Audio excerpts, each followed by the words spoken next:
Good afternoon and welcome to another Community of Practice webinar. For those who are new to the group, your Restoration Community of Practice in Northern BC is a group of organizations and individuals committed to improving restoration effectiveness and capacity. We're guided by an organizing team with core members from the Habitat Conservation Trust Foundation, BC Wildlife Federation, Fish and Wildlife Compensation Program, and the Society for Ecosystem Restoration in Northern BC, or SERNbc for short.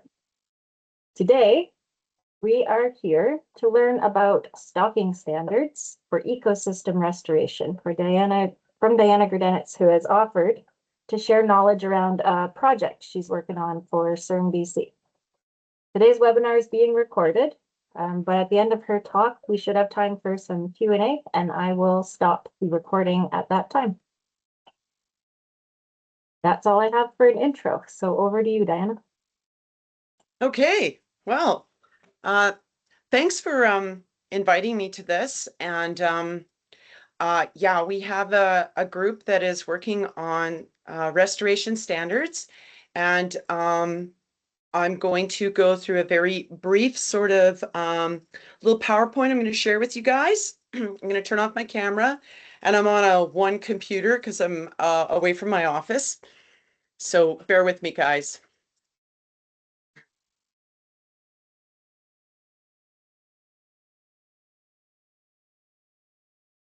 Okay, so everybody just give me a thumbs up if you can see my screen, and it should say new stocking standards for special management zones. Yeah, oh, good, got a thumbs up. Excellent, thanks, guys. So here's my little quick presentation. And I did a kind of more generic sort of historical reflective looking back why we got into doing this. What I'd like to do today, since we're a community of practice and we've got quite a diversity, we're not just silviculture foresters, I thought it would be kind of fun to go through a little bit of ecosystem, Land Management Handbook 25 sort of stuff, so that we could kind of, I know for a lot of us it's just a bit of review, but I thought for some of us it would be good to kind of go through that and understand some of its basic tenets, so that we all kind of, when we talk about ecosystems, we sort of understand how, in the profession at least, how we talk about ecosystems, which, you know, might look a little different. Okay, so here we go, guys. So I wanted to start off with just the sort of acknowledgements. That's going to be standard all the time. So SERNbc has a table which was formed, and John DeGagne, who's our president from SERNbc, he's also like the main chairperson for the Yungunli table. And these people were various stakeholders. It even included industry, and it included First Nations. And working throughout that group, of course, we had the big wildfire in Shovel and Island Lake. And this is kind of what formulated this group and the interest. And they built an ERP, or an ecosystem restoration plan. And they thought what would be good would be to build some stocking standards around that. Now, most of this all evolved before I came onto the scene, but I just think it's really important to point out that this table exists. Everything kind of goes through them, and I just wanted to give a shout out to Stalaten and the Natalie-Watan First Nations, who've been a really active and involved participant throughout all these different processes. And we super appreciate that and their input, and all the people who've been through all these meetings or our field stuff, and also the funding through Habitat Conservation Trust Foundation. So the ecosystem restoration plan that was built out of that wildfire was done by David Dost and Karen Price, and they worked directly with the affected First Nations. And then they kind of built this plan around zonation. And there's a lot of talk now about zonation, but I really wanted to mention these two because they built the zonation with the First Nations, etc., in terms of a timber restoration zone, special management zones, and of course the wildland urban interface areas. The details of the areas within the Shovelin Island Lake wildfire areas that compose the special management zones involve a bunch of areas. I'm not going to get into that today, but they are areas that have specific riparian reserve and management zone areas, corridors, biodiversity zones. There's a whole bunch that come into play when they assembled these special management zones. And within the document itself, they set certain priority objectives within those special management zones. So when we were building restoration zones, that was our focus, was to start with the special management zones. And so what we did was we struck a group and we had specialized speakers or people who are experts in some of the material subject matter. And they provided presentations and we were able to break things down. We met at least once a month for a good solid 3 hours. And we could look at all kinds of different aspects of what goes into a stalking standard and how that works towards developing a future forest. And here's a list of the names. And you'll see there's a nice picture here of Bruce Rogers, the late Bruce Rogers, who actually got to review the initial draft I created, where we were looking at some climate adaptations for preferred and acceptable species. Okay, so as I said, the restoration standards were built out of a wildfire, a rather large catastrophic wildfire that overlapped the Shovelin Island Lake areas, which, as you guys know, is a large area that overlapped Fraser Lake and created the group and the initiative that flowed through these restoration standards.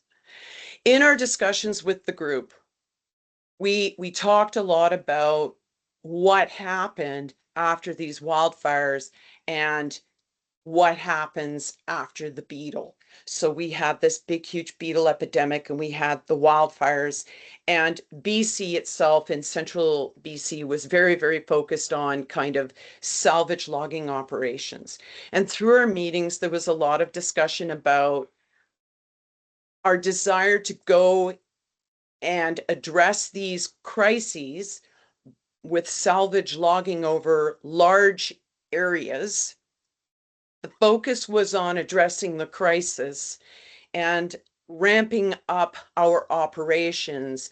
And maybe we didn't give enough time and consideration to always best management practices. One of the subjects that comes up quite a bit is secondary stand structure.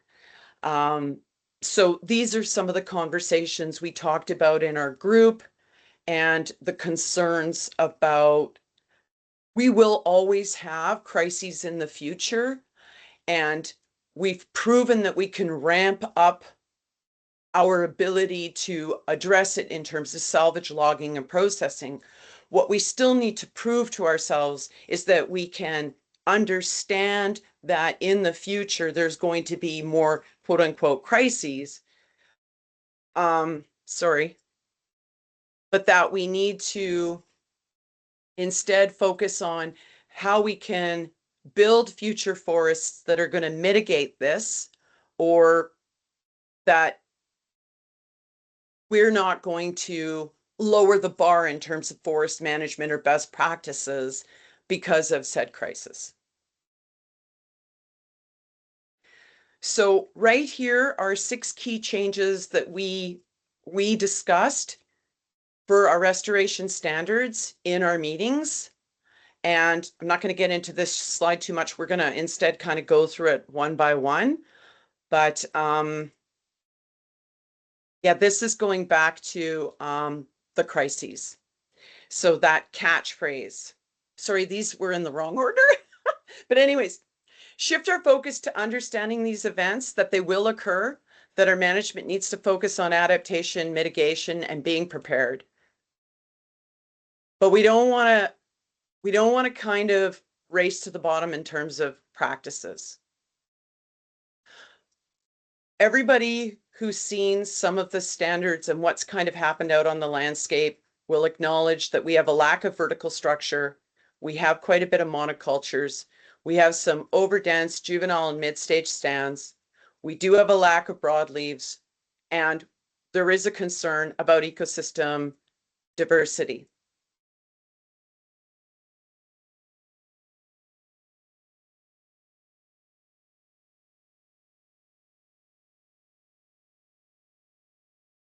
So one of the first things I want to talk about is something that's actually technically not a stocking standard or a restoration standard, but is probably one of the root drivers of some of the loss of resolution on the landscape, as Bruce Rogers would say, like the uniformity or the uniformization of our ecosystems out there. And that is, we need accountability at the standard unit level.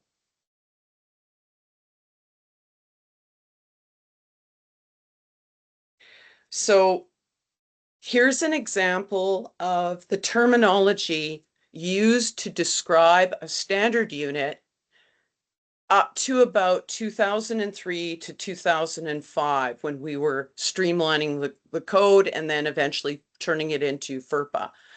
And what I want you guys to notice is that this top one is a description of what a standard unit is and what the backbone of how we build a standard unit in those times. Like, this is the definition from 2003. And you can see it heavily relies on something called BEC, right? Which is that bio-geo-ecosystem classification of site series into standard units. Okay. This is out of FERPA 2025, 2026. And you can see that a standard unit is basically just whatever your stocking standard is or an area. So we have a new definition where essentially you can divorce yourself from BEC. This is the new policy, this is the new legislation, but it points to moving away from ecosystems and using BEC. And that should be very concerning if we want to maintain or enhance future ecosystems. So this is a picture of a block that was done fairly recently. I'd say within the last 10 years. I've had this for a while, and it is over 700 hectares. It is one standard unit. And it basically, you can't tell because it's a flat picture, but it basically goes from wetlands and streams up certain hills that are south facing, over the crest of the hills, down the north side of these same hills towards wetlands and lakes. So you can understand that within this 700 hectare area, there are multiple ecosystems. And what we have to understand is that a standard unit is a management unit. Those management units imply you have one management regime. So that one management regime, obviously in this particular case, it was decided would address everything from hydric, mesic, even xeric sites.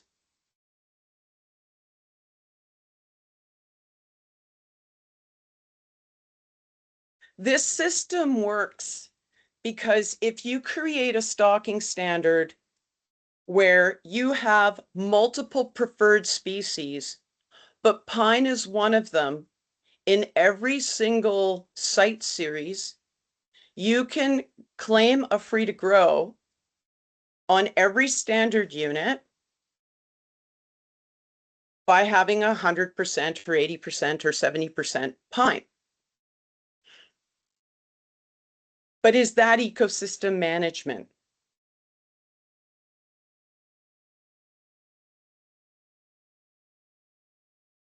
one of the things about how we define and describe ecosystems in BC is through the biogeoecosystem classification system. What I have for you here is, you can see this is an ecotopic grid. It basically breaks down an area into a soil moisture regime and a soil nutrient regime. Can you guys see my little pink pen? Thumbs up if you can see my pink pen. Okay, you guys see my, excellent. So I can point with my cute, sexy little pink pointer. Okay, so here's an ecotopic grid. Now the ecotopic grid in this case is for the subboreal spruce, MW, okay? And it's within a particular area, say, I want to say most of it is kind of south to slightly southwest of Prince George. Okay, so within this ecotopic grid, you can see that there's these numbers, right? 02, 03, 4, 01, and then down we go to a 10. And you can see over here, they've got a site series number, and then they've got like a name. And this is the non-Latin name, you guys. So you can see here the 01 site series is the spruce fir false box. That's the plant community described in its mature old growth phase. Now, it's also called an 01. So when you take your eco courses and whatever, you learn that there's maybe a difference between site series and plant community. I don't want to get into that too much. I just want you to know that that correlates to this area here. So this is the area that we think it occupies in terms of moisture and nutrient regimes. So it occupies a bit of the submesic to mesic and from poor to rich soils. So it's a pretty big area, right? A lot of soil moisture nutrient regime will fit into this 01 type. But what I wanted to point out is that these site series have corollaries. So you might sit there and go, okay, well, the SBS MW04 up here, which is kind of a drier south-facing kind of area, could be equivalent to an 01 in the IDF DK3. So it'd be the same plant community, but it would have a different Beck zone and subzone and site series. But they are essentially, they grow up into a mature forest and have the same kind of plant community. So we got to be really careful when we're out there and we're describing ecosystems, because they have corollaries and they have seral stages. So we have to understand their mosaics, seral stages, plant associations, and that there are corollaries. And that these are all really important when we try and do any kind of development of standards or understand how we're addressing a stocking standard. Now, I showed you that picture way back there, and it was a 700 hectare area. And remember, I was telling you how it went along wetlands, etc. Then it went upland, it went up over a hill and then back down to the north face. Okay, those are what I would call, technically speaking, an unmanageable standard unit, because it's a complex compound ecotyping. So what does that mean? If we were talking about the SBS DW3, that would mean it would have a certain percentage of mesic sites, a certain percentage of xeric sites, and a certain percentage of hygric sites. And this is just an example. That's not what that site was. I'm just giving it as an example, where if you have 40% of the area that's mesic, 30% that's dry, and 30% that's wet, that becomes very, very difficult to manage critical site and soil factors within that unit under one management plan. So under Land Management Handbook 25, we would code that as SS1, SS2, SS3, right? Like it has a bunch of site series 1, site series 2, site series 3, whatever they may be. As opposed to the way you're supposed to in forestry and in stocking standards, and when you're applying a stocking standard to a unit. You're supposed to have a more simple compound ecotyping. This is an example of a manageable unit.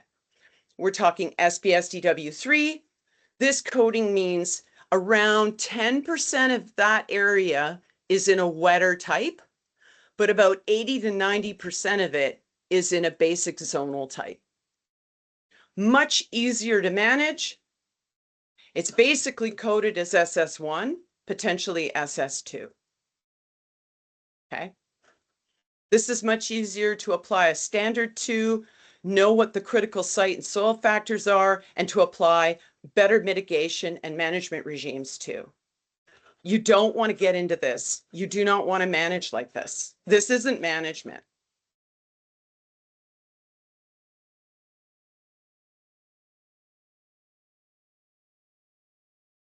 Another thing that we looked at and discussed was how bimodal edaphics work.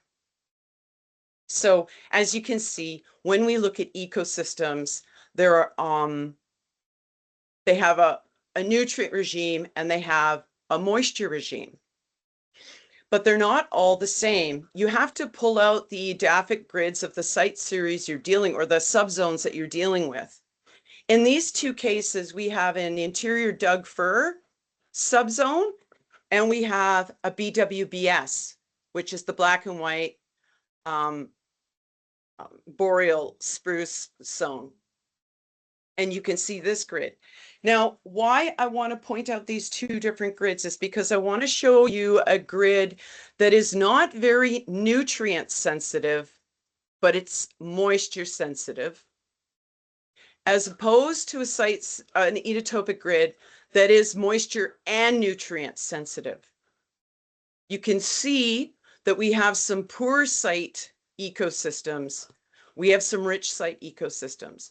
So you could be walking along this subhydric moisture regime, and within that, oh, where'd my pointer go? Okay, you can hit all these different site series.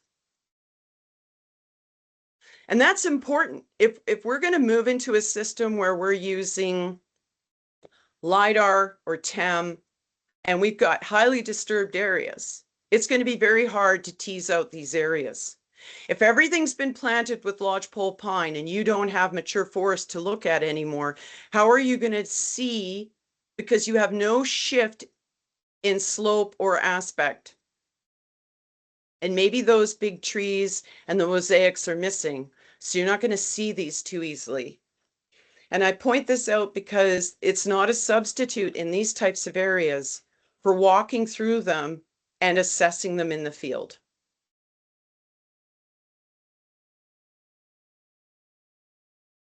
So to address the concerns that we had in our group for standard unit and standard unit allocation and attribution, and making sure that we're dealing with more simplistic compound ecosystems, we developed an accountability document.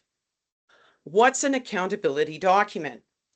When you're applying a standard unit, you're going to describe what the standard unit is, what are the ecotypes, textures, who conducted the field assessment, and describe the critical site and soil factors. Now, technically speaking, for every area that we do work in, every professional forester probably does this anyways. What we're doing is trying to provide a standardized document that could be reviewed, could be retained, could be collected, could be audited, both for research purposes, for continuing learning purposes, or even, say, for instance, if First Nations were interested in an area, we could provide this documentation to them if they wanted to review it themselves. So there's lots of opportunity here to look at this, say, hey, here's what we think are our critical site and soil factors and how we figure we're going to mitigate them or what we're going to do. And then we can take these same documents and we can review them and go, what worked, what didn't work. It's a much more formal way of doing it and much more standardized, because these are the kinds of things that are very difficult to find after the fact.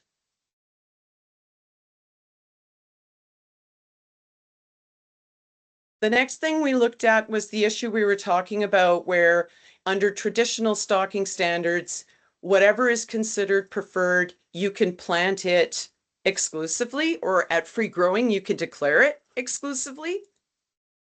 And that is the idea of tying keystone tree species to site series.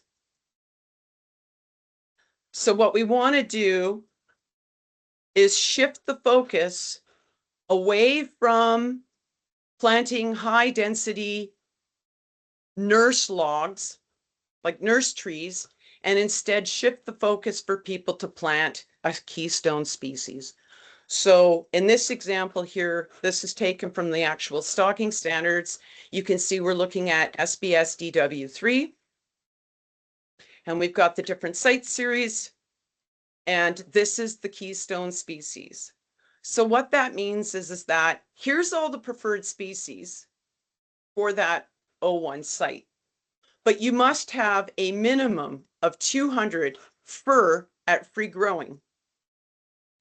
And in that way, we're going to shift the focus from just planting 2,000 stems per hectare of pine, when your minimum stocking is 500, and instead shift your focus to ensuring 200 Douglas fir are on site. Just a caveat here for the O1 guys in the DW3. That little A there means that if you're in an O1 site series, but you tend to be a little bit north facing, you can shift it to spruce. Okay, so that would instead be the focus is at free growing, you have to have 200 stems per hectare of spruce.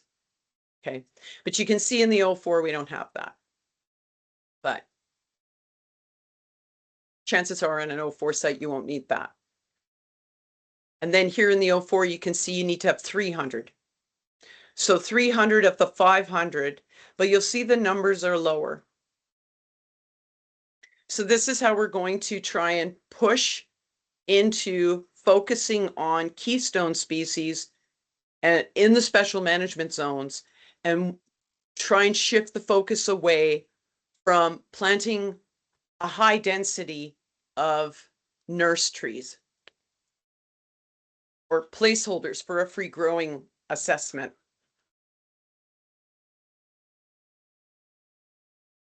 The stocking standards focus on flexible stand dynamics, which means we've reduced target stocking, we've reduced inter-tree distance,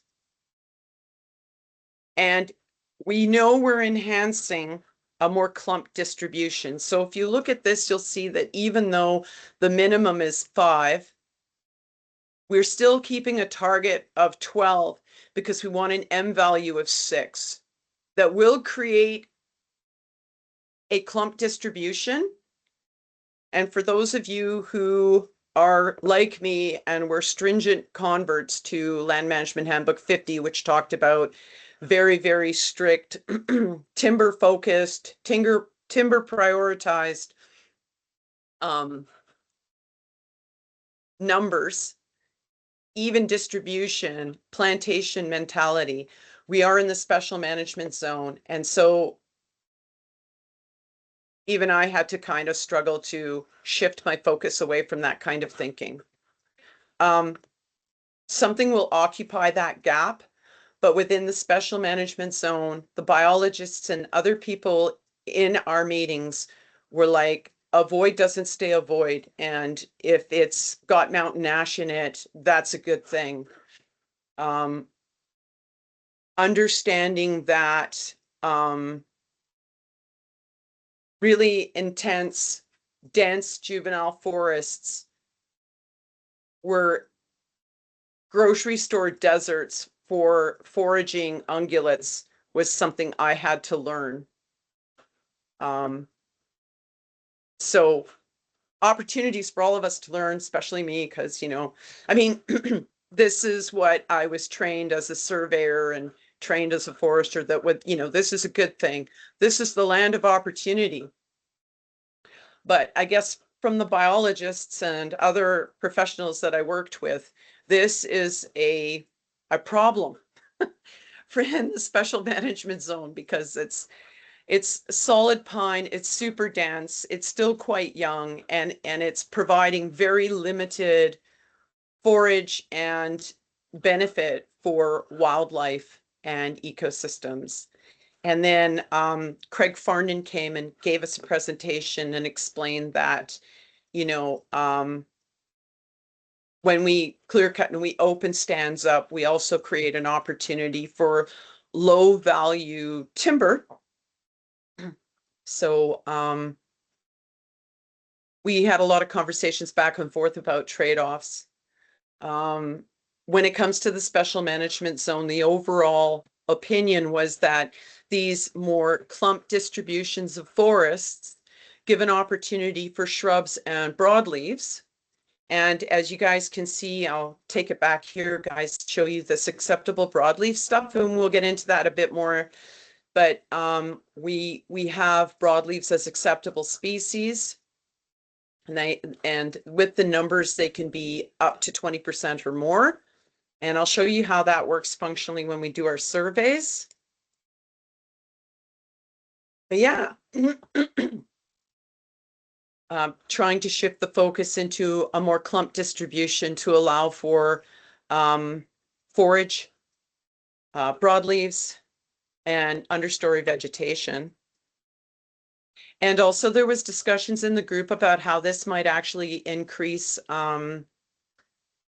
soil hydrology on the landscape, like on a landscape level, that there's some work that was done in the Kamloops area that shows this type of dense regenerating pine stand actually is potentially reducing our water equilibrium systems of the hydrology.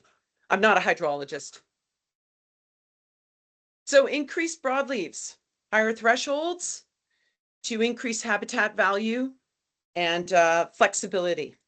So here's some examples that are in our rationale document.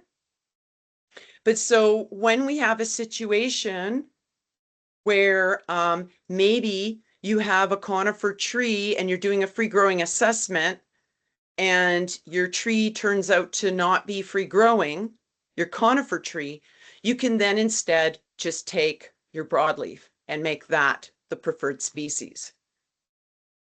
So that's one way we are looking at bringing in broadleaves into the silviculture label and the free growing label. Is you could have situations where you do just take the broadleaf, and you have situations where if your conifer doesn't take it, you can still take your broadleaf and count that towards your free growing label. But also we have our own competition for shrub and broadleaf, where we have higher tolerances, where we allow a higher amount of broadleaves to be accepted in a potential free growing scenario. Okay, one thing I didn't discuss at the NSC meeting, and probably I'm going to take a moment to describe now, is we do have a slight change in terms of how we do surveys and walk away from obligations in riparian areas. And it's basically, I've got the blurb in here, but what we're looking at is that you have to delineate your riparian areas in order to qualify for an exemption for meeting a stocking objective on a riparian area. Why are we doing this? Riparian areas are some of the most critically important habitats and ecosystems that we have on the landscape. And by acknowledging them as separate standard units, we make them a priority within the special management zones and give them special benefits in terms of management. So the situation in this particular case is if the vegetation, herbaceous and shrub, really is competing with efforts to establish a forest, you can walk away from some of those obligations. Within the special management zone, the biologists really wanted, because of the importance of these areas, they wanted less intervention in these areas rather than more. Here's an example, and I showed this at the NSC meeting, but here's an area you can see it's been heavily logged. And you can see it has quite a bit of riparian areas, both lakes, streams, and wetlands. But what does that look like in terms of today? And you can see what we've done is we've broken down by color the age of the stand and what's the dominant species. And you can see that where there's green, this is where we have older stands. And the older stands pretty much all follow where there's a riparian constraint. And what do I mean by that? While we were dealing with the bark beetle and while we were dealing with catastrophic wildfires, the province responded by systematic changes in the policy and regulations within FERPA. The one constant was riparian reserve zones and riparian management zones. And you can see how policy drives outcomes, because you can see that where we still have mature and old growth forest is along these riparian areas. Overall, where we didn't have a riparian constraint, the area was logged. And we have very young stands there, and it's very uniform. And to give you a sense of the size of the landscape we're looking at, it's 4.8 kilometers by 4.8 kilometers. So it's just shy of 24,000 hectares of landscape. That's an incredible amount of area. And you can see there are some broadleaf little areas here. But we are looking at a tremendous amount of area that is all within, you know, the 0 to 30, 0 to 40-year age group. So that's that dense forest stand type where we don't have a lot of understory vegetation, very limited. And this is what the biologists were kind of explaining to me and to others listening about how limited when the stands get to this age, how limited in some of these areas forages for various species. And probably where it's heavy to conifer maybe impacts other species and migratory birds. Here's that riparian area. One of the conversations we had in our meeting was discussing how do you create a standard unit on a thin, small riparian ecosystem. And so we talked about transition zones and how instead of lumping them to the upland ecosystem, we would try and lump them into the lower riparian ecosystem to try and within the special management zone effect that larger riparian standard units, so we have a manageable area so that we can start looking at developing or enhancing our riparian ecosystems with the keystone species and yeah, kind of that sort of method. Elimination of Western larch. That was the easiest one. The whole group didn't like Western larch.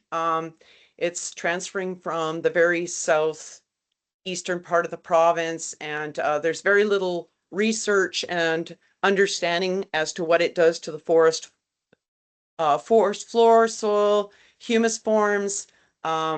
It's a deciduous conifer, so we don't know that it provides habitat, food, or anything for our wildlife.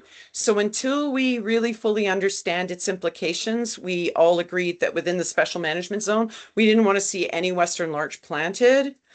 And then I brought up the example of what happened in Germany, where we have a complete loss of ecosystems through the medieval. They have mostly private forested land base. And so, of course, they thought, wow, you know, that red oak grows really fast. Let's plant some red oak. And with some species of these broadleaves, the microorganisms in the humus layer and in the soil break down the leaves quite easily. But the red oak apparently didn't. So they have some problems, and they're actually in some parts of Germany removing the red oak because the microorganisms in the soil aren't breaking down the red oak leaves, and it's a problem. So when we look at our colder soils in the north, compared to the warmer soils down in the southeastern corner of BC, we could be looking at a problem if we did have a lot of larch. I mean, I don't think it's a potential problem right now. We don't have areas with a lot of western larch, but we need to think long and hard before we really facilitate the migration of a tree like that so far out of its natural range. Oh, okay. And then maximum countable conifers. That was the province recently, through the chief forester, removed that obligation, shifted it back to the province and away from the licensees. So for the special management zones, we're outside of our regulatory regime, but we wanted to cap conifers at 20 years old to 5,000, no more than 5,000 trees per hectare. We felt that that was plenty for future opportunities, as well as our priority, which was wildlife and ecosystems. This is a picture of me cutting down overly dense lodgepole pine planted on private land in Sweden. So this is me in Sweden spacing Canadian lodgepole pine on private land. And this is me working with my partners. Cool thing. We're doing our ecosystem and timber cruise information. We had a walloping 3 to 4 ecosystems, private land, super plantation style, but just, you know, not what we want when we're looking at special management zones. And I just have the comment here, you know, it's hard sometimes for licensees to manage for a future benefit when it's volume-based tenures. And that's a challenge that we acknowledge when we were working as a group together discussing all of this. So our expected outcomes are enhanced browse. We're hoping for, with more broadleaf, that we can look at a future with some nesting opportunities and increased use for migratory birds, etc. And this is a little bear living in a cottonwood tree by Salmon River. Our hope is for an implementation, standard adoption, a little bit of field explanation, training and calibration to see if what we're doing works, and then see if we have people that want to adopt our standards. Certainly what we would prioritize for any kind of restoration work within the SMZ. And that's it. Questions? Thanks, Diana. That was amazing. As promised, I will stop the recording here.